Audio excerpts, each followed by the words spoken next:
যদি আপনার মনে হয় যে দেয়ালে পিঠ থেকে গেছে, কেউ কিছু করতে পারছেন আপনার জন্য, আপনি পরিপূর্ণ ইয়াকিনের সাথে, দৃঢ় বিশ্বাসের সাথে এই 4টা আমল নিয়মিত করবেন। ইনশাআল্লাহ গুলি মিস হতে পারে বা দোয়া মিস হবে না।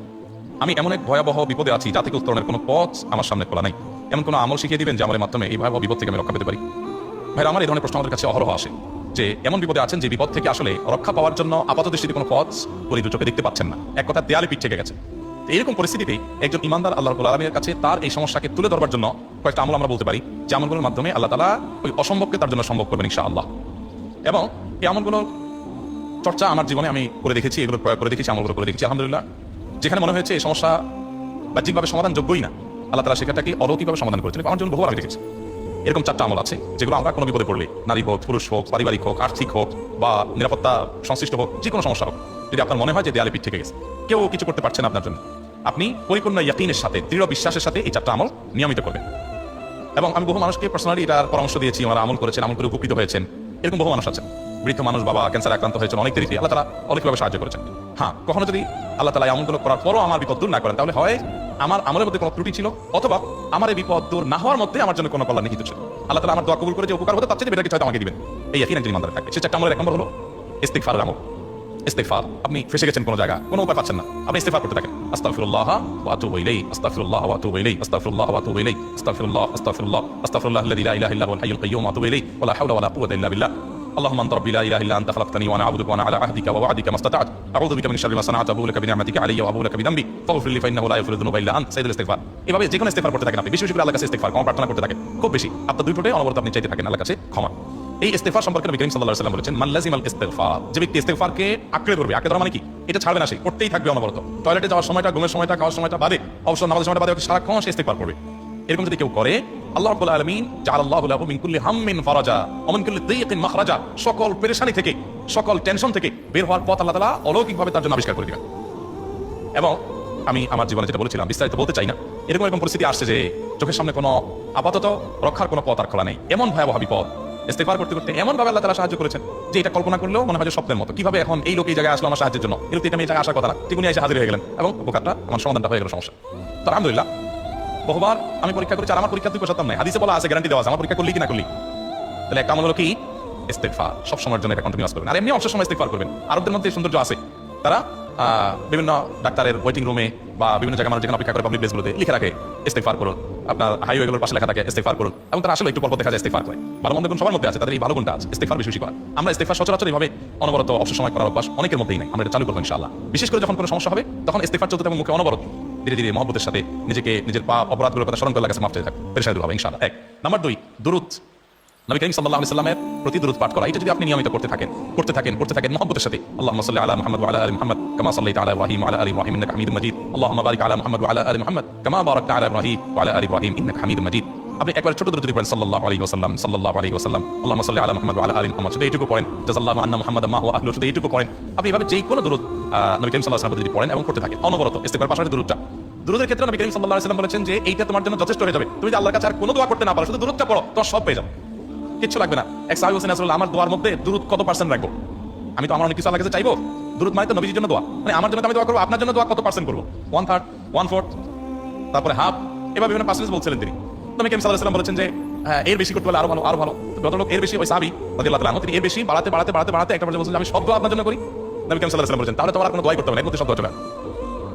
কারণ আপনি যদি বলেন আল্লাহ আপনার নবীর প্রতি আপনি রহমত নাযিল করেন, আপনার নবীর প্রতি আপনি শান্তি নাযিল করেন, আপনি যেটা দোয়া করেন, তো আল্লাহকে আল্লাহর নবীর প্রতি আপনি রহমত নাযিল করতে বললে আল্লাহ তাআলা আপনার প্রতি রহমত নাযিল করবেন কি করবেন?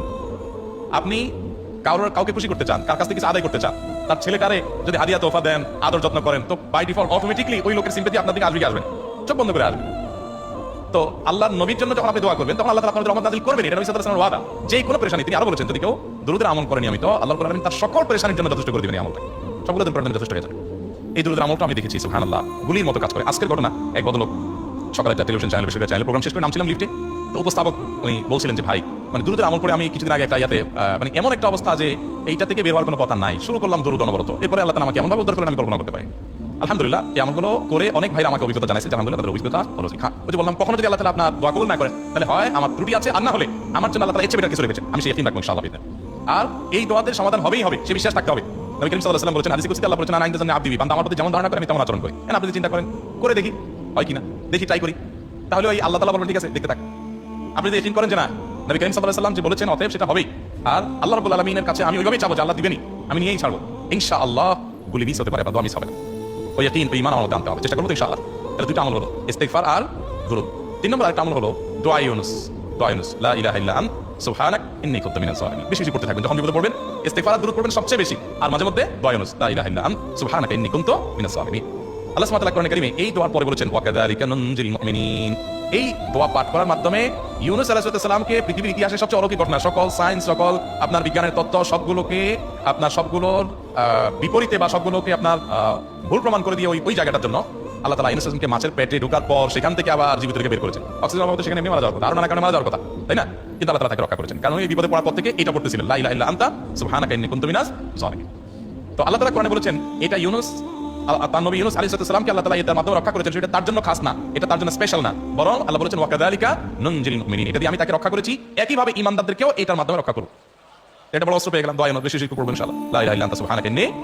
আমার দেশে আবার দেখা যায় বিপদ হয়ে গেলে তখন হুজুর মানা করে যে ভাই আপনারা সবাই মিলে এটা 1 লাখ বার করে দেন, 100 লাখ বার করে দেন, টাকা দিন আপনারা করে দেন। আপনারটা আপনি করবেন ভাই, হুজুরদের কাছে দোয়া চান সমস্যা নাই, আর হুজুরদেরকে হাজার টাকা দিবেন করে, এমনি টাকা দিবেন না দিয়া, আর এই দোয়া নিজে নিজে করতে থাকবেন। ইউনুস আলাইহিস সালাম ওই সময় কি লোকটি করছিলেন যে ভাই আপনারা সবাই দোয়া পড়েন, আমি গেলাম, আমি মাছের পেটে গেলাম, আপনারা বসেন সবাই দোয়া পড়ান, করছেন উনি, ওনাটা অনেক করছেন, আপনারটা আপনি শুরু করেন, দোয়া ইউনুস না।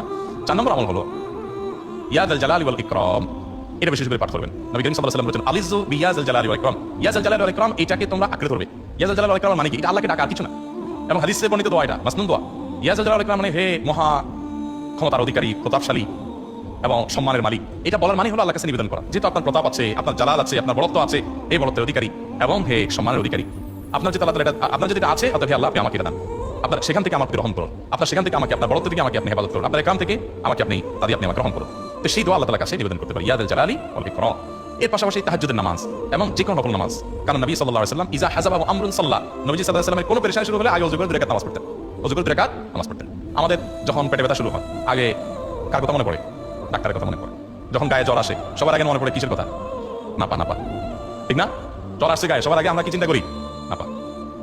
নাপা আপনি চিন্তা করেন, খান নিষেধ না তো, ওষুধ গ্রহণ করা সুন্নত, নবী সাল্লাল্লাহু আলাইহি ওয়াসাল্লাম নির্দেশ করেছেন ওষুধ সেবন করতে, আপনি করেন, ভালো কথা।